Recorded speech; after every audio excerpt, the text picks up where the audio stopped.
Namaskar, hello and welcome viewers. You're watching Perspective with your host Kruti Mishra. Decks were cleared for a presidential election on Tuesday, with the ruling BJP naming Jharkhand former governor Draupadi Murmu from Odisha and the opposition choosing former Union Minister Yashwant Sinha. Both sides announced the names after hectic discussions. The first to hit the block was the opposition in the afternoon, announcing the name of 84-year-old Sinha, while 64-year-old Murmu's name was cleared after a meeting of BJP's parliamentary board, which was attended by Prime Minister Narendra Modi, among others. The president is elected by an electoral college consisting of MPs of both houses of parliament and MLAs of the states, Delhi and Puducherry. Nominated members of Rajya Sabha, Lok Sabha and the assemblies and members of state legislative councils are not part of the electoral college. The President of Republic of India is the head of Indian state and commander-in-chief of all the Indian armed forces. And to discuss various aspects of presidential election of 2022, I'm joined by an illustrious panel of guests. Joining us through virtual platform, Mr. Prakash Javadekar, Rajya Sabha MP from the BJP, Mr. Sujit Kumar, Rajya Sabha MP from the BJD, Mr. KTS Tulsi, Member of Parliament from the Rajya Sabha representing the Congress Party, and also joining us on the show, Mr. Shekhar Iyer, Senior Journalist. I welcome all of you on Sansad TV and thank you so much for joining us. And Mr. Javadekar, let me begin the program with you. If elected, Draupadi Murmu would be India's first tribal president and the second woman president. Your opening thoughts on that?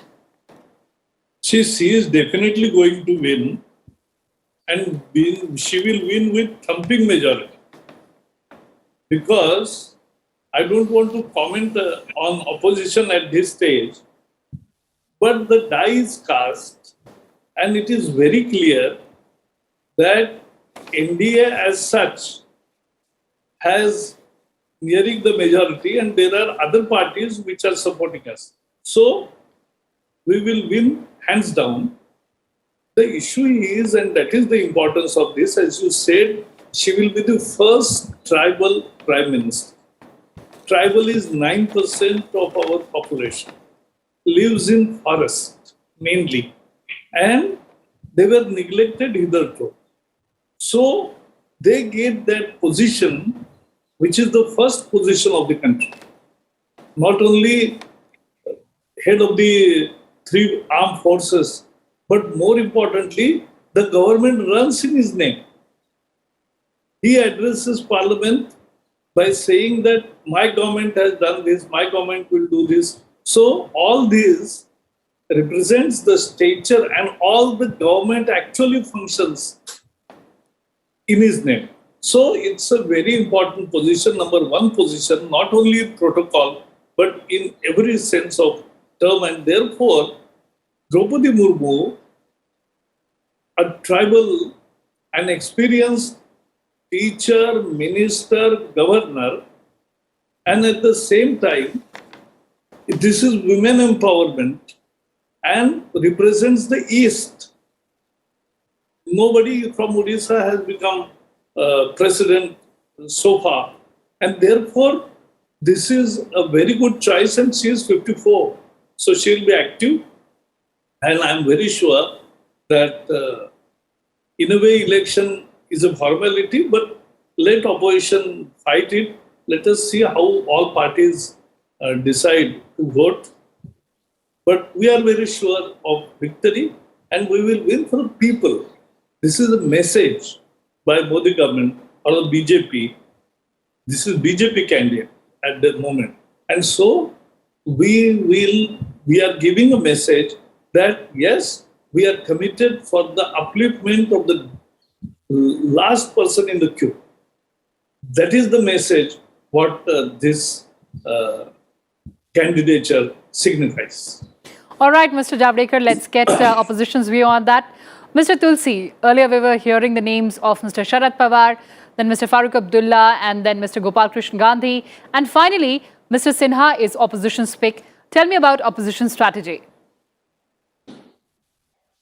Well, I think this is a very important election in the sense that, after all, the President of the Republic is going to be elected.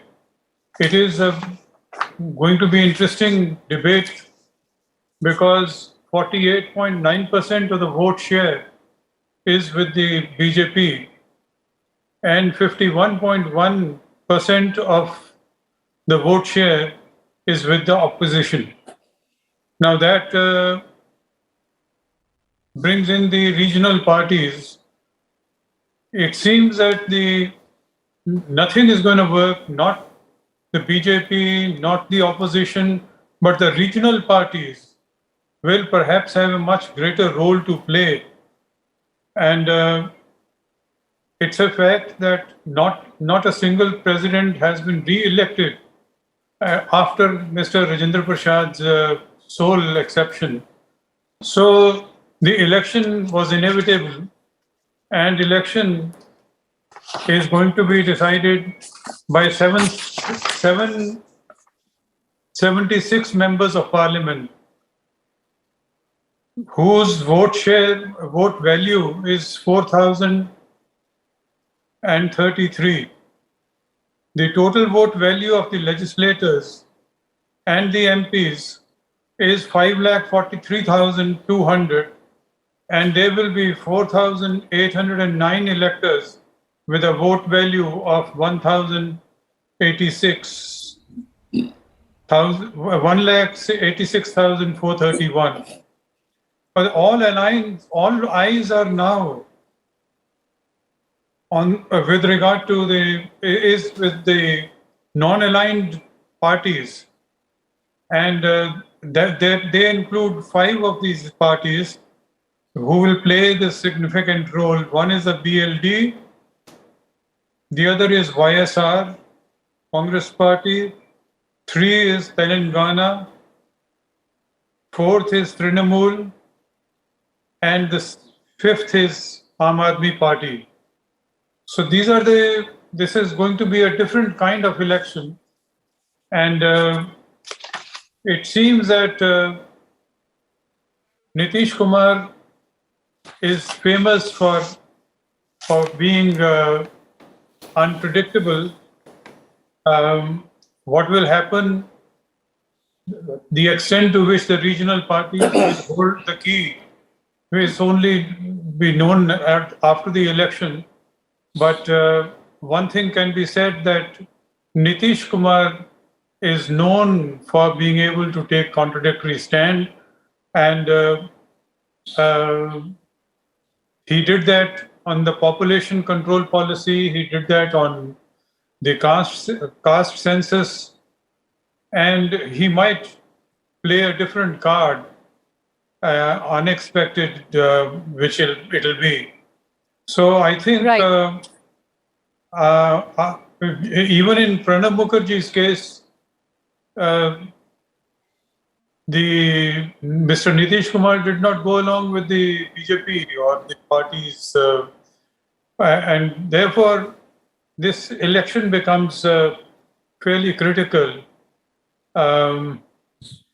Although the president is titular head, but of course this is much sought after.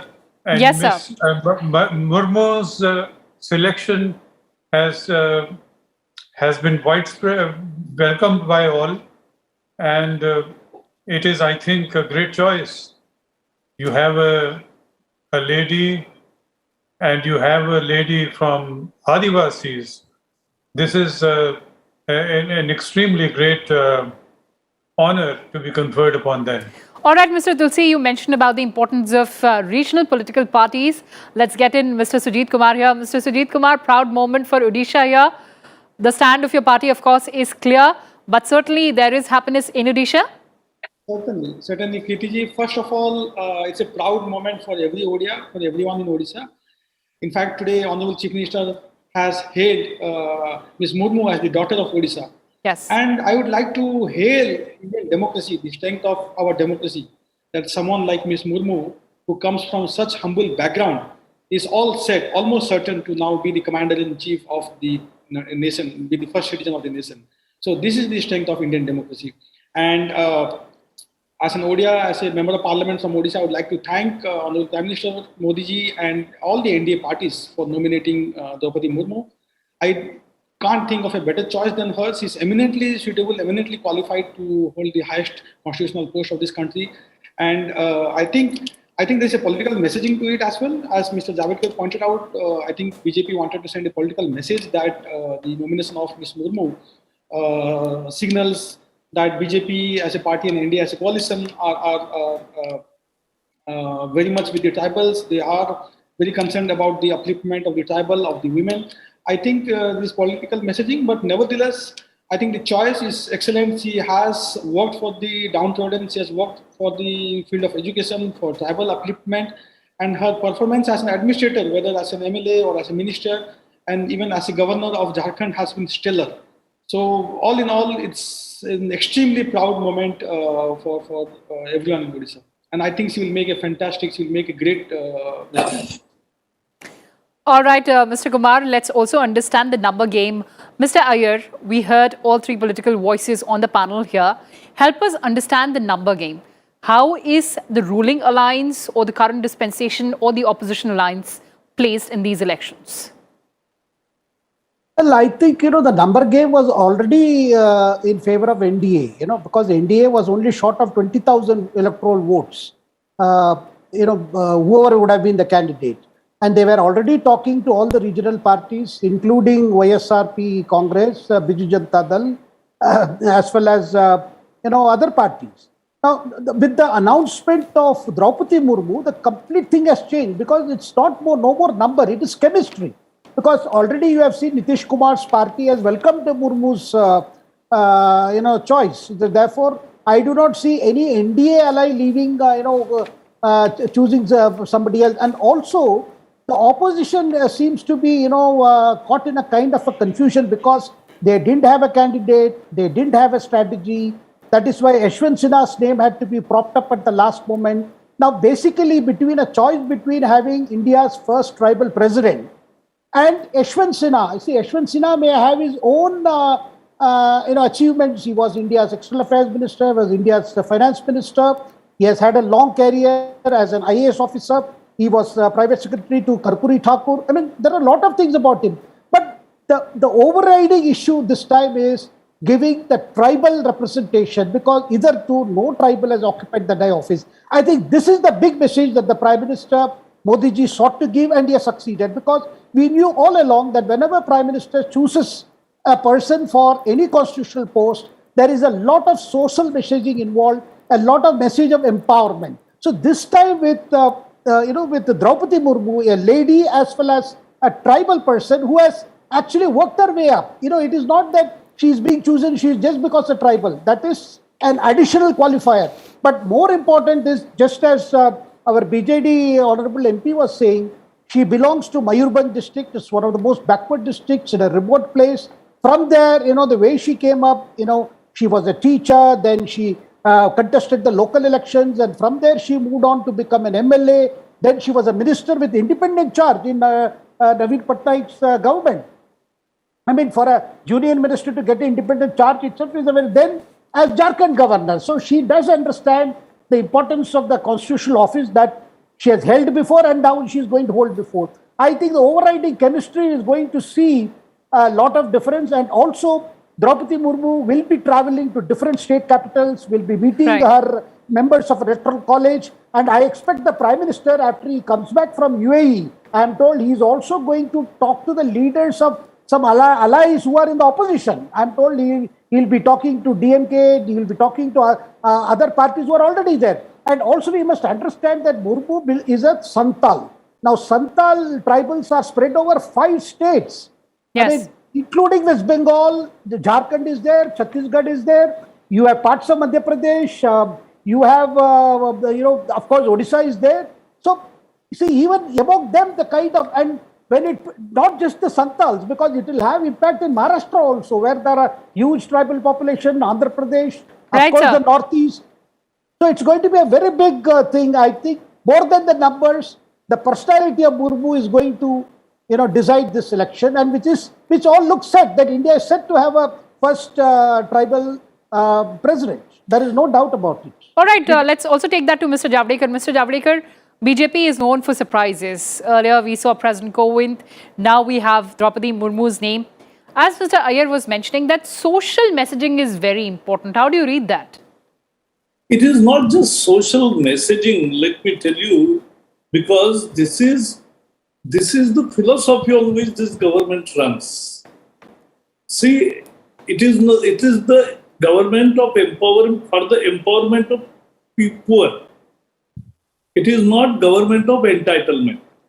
And therefore, what we have seen in last 8 years is जल से नल से जल, बिजली to every घर, then Ujjwala, then Prime Minister Awas Yojana, then Shauchalaya toilets, 12 crores of the toilets, and 50 crore people given health insurance, 5 lakh rupees free treatment, and then improvement in education, improvement in opportunities, creating new sector of skills, and at the same time, it is even the minorities and all sections are taken together. So what Prime Minister always says, सबका साथ, सबका विकास, सबका विश्वास और सबका प्रयास. तो ये बहुत महत्वपूर्ण. This is the philosophy on which government works. She represents that philosophy in a way. And therefore, yes, sir, there would not be any other choice but her, because this is how we want to, and our ideologue Dindal Upadhyay used to say that the Antyodaya, the last man in the queue, must be given justice. And that is what party has done, and under leadership of Modi and Nadda as a president, and they have declared it. All right, but Mr. Tulsi, let me make sense of what you said in the response to my question earlier, that this is a fantastic choice of the NDA. Now, we all know that President of India is the first citizen of the country, Commander-in-Chief of the Armed Forces. Don't you think having a consensus candidate would have been an ideal situation? Well, that's all right. Let there be a fair division of votes, and then that will enhance the status of the incumbent. But I would like to say one thing to Mr. Javadekar, and so a simple thing that one of the wise men said: "Don't tell the world what you can do, show it." So when anybody emphasizes that this is what I have done, this is what I have done, it actually means that a lot was undone. And you need to convince people by saying, and you also recognize the weakness. Otherwise, one doesn't have to say. The work should speak for itself. That is what is speaking. Yes. Yeah. And I think that it in no way lowers the prestige of the office of the President of India, merely because the opposition has set up a candidate who is equally worthy. But let there be a contest, because it is from the synthesis that the truth emerges. All right, Mr. Sujit Kumar, as Mr. KTS Tulsi says, that let there be a contest. Why a consensus? Yeah, but the numbers game is already settled, Kritiji, because BJD has 2% of the electoral college votes, and with that, the nomination of Ms. Murmu is well above the halfway mark. And today, Honorable Chief Minister Naveen Patnaik has already committed his support, the support of our party. And in fact, he has appealed to all the MLAs and all the MPs of Odisha to support the candidature of Ms. Murmu, because as I've said, it's a great moment. It's a matter of pride for the entire state. So we have one Congress MP from Odisha in the Lok Sabha, and we have 9 Congress MLAs in the Odisha Assembly. And of course, all the BJP MLAs and BJP MPs and BJD MLAs and BJD MPs are going to vote for Ms. Murmu. So I don't think there's any debate about the numbers game anymore. Ms. Murmu's election is almost certain. And I'll go back to the symbolism which you referred to. I think No, her nomination, her candidature is certainly beyond just symbolic posture by BJP. I think yes, there is some messaging. BJP definitely wants to get electoral advantage out of this nomination because as Ms. Nadda himself pointed out while announcing the candidature of Ms. Murmu yesterday, that she is the first candidate from the east, and Honorable Prime Minister has been talking about Purvodaya. So there is certainly the political angle to it. But as I pointed out, she is one person who has risen through all the hardships, and her entire life is testimony to what someone who is dedicated can do to reach the pinnacle of success, despite what destiny handed over to her. So coming from a very, very humble and downtrodden background, she has risen and she has committed herself to the service of the poor. And today what she is because of her hard work and dedication. So I think there is much more than just messaging and symbolism. All right, there is much more than symbolism or messaging, but talking about the political impact, Mr. Iyer, given the fact that we'll have elections in the states very soon now, help us understand the political ramifications of the picks of the opposition and the ruling NDA. Well, I do not see any particular message in opposition deciding on Yashwant Sinha because at this point of time, Yashwant Sinha is known as a very, very bitter critic of the Prime Minister and the BJP. And the irony of this election, is that both the candidates are BJP background. One is an official BJP candidate and another has spent 22 years in BJP. And has just come to the opposition side, and opposition did not have a candidate. See, that itself is a telling effect as to what is the purpose of opposition putting up a candidate. Rather, I would have appreciated if the opposition could have waited for the NDA was naming as candidate, then decided. Because a contest is always welcome. I agree with Honorable Member of Parliament Tulsi ji. But this is going to be a unique situation where the allies who are in UPA will have second thoughts. See, what about Trinamool Congress? After all, Yashwant Sinha resigned from Trinamool Congress and then to contest the election. Now, Mamata Banerjee has to think of her own voters who belong to districts like Purulia, to Midinapur, all those parts of southern Bengal where there is a sizable population of tribals who are thrilled and delighted by this development. So, see, there is going to be a lot of churning even among the allies of United Progressive Alliance, UPA. So, this is going to set off a lot of debate. Of course, the Prime Minister has been emphasizing that his whole purpose is to give representation to classes and sections who have hitherto not been represented so that they feel empowered. This has been his message right across. So whether it is Mahadalit or whether it is OBC or even within OPC sections which have never got an opportunity at political offices, that messaging will continue. So definitely BJP will take it forward and say, look, because just now Mr. Tulsi mentioned, but what is it that you have done? Well, this action of picking or giving the first the tribal president will be a feather in the BJP's cap, just as giving the first Dalit president went to the Congress when K.R. Narayanan was chosen. All right, I'll take a quick response from Mr. Tulsi on that. There will be more churning in the opposition alliance, sir. Your thoughts?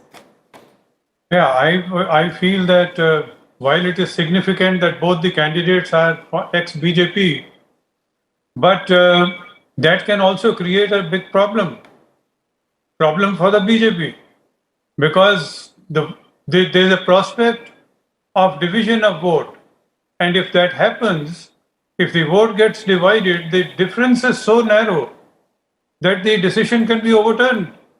It can go against the BJP. So, therefore, it is indeed a masterstroke that a tribal woman has been chosen to be the President of India.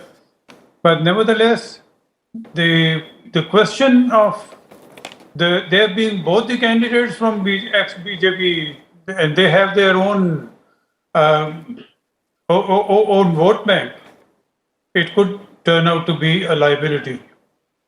All right, quick response from Mr. Javadekar before I close the show. Yes, Just Mr. Javadekar. 2 sentences. I I am not against the contest. Tulsiji, you are contesting. Okay. So there will be contest, fair contest, that is democracy.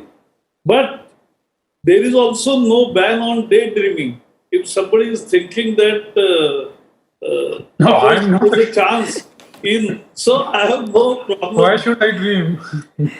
All right, so that's a very interesting debate. But thank you so much, Mr. Javadekar, Mr. Tulsi, Mr. Sujit Kumar, and Mr. Iyer for this discussion. Thank you so much. We'll see how things pan out now. But that's a wrap from our side. Well, viewers, that's all we had in this edition of Perspective. Thanks for watching and stay tuned to Sansad TV. Namaskar.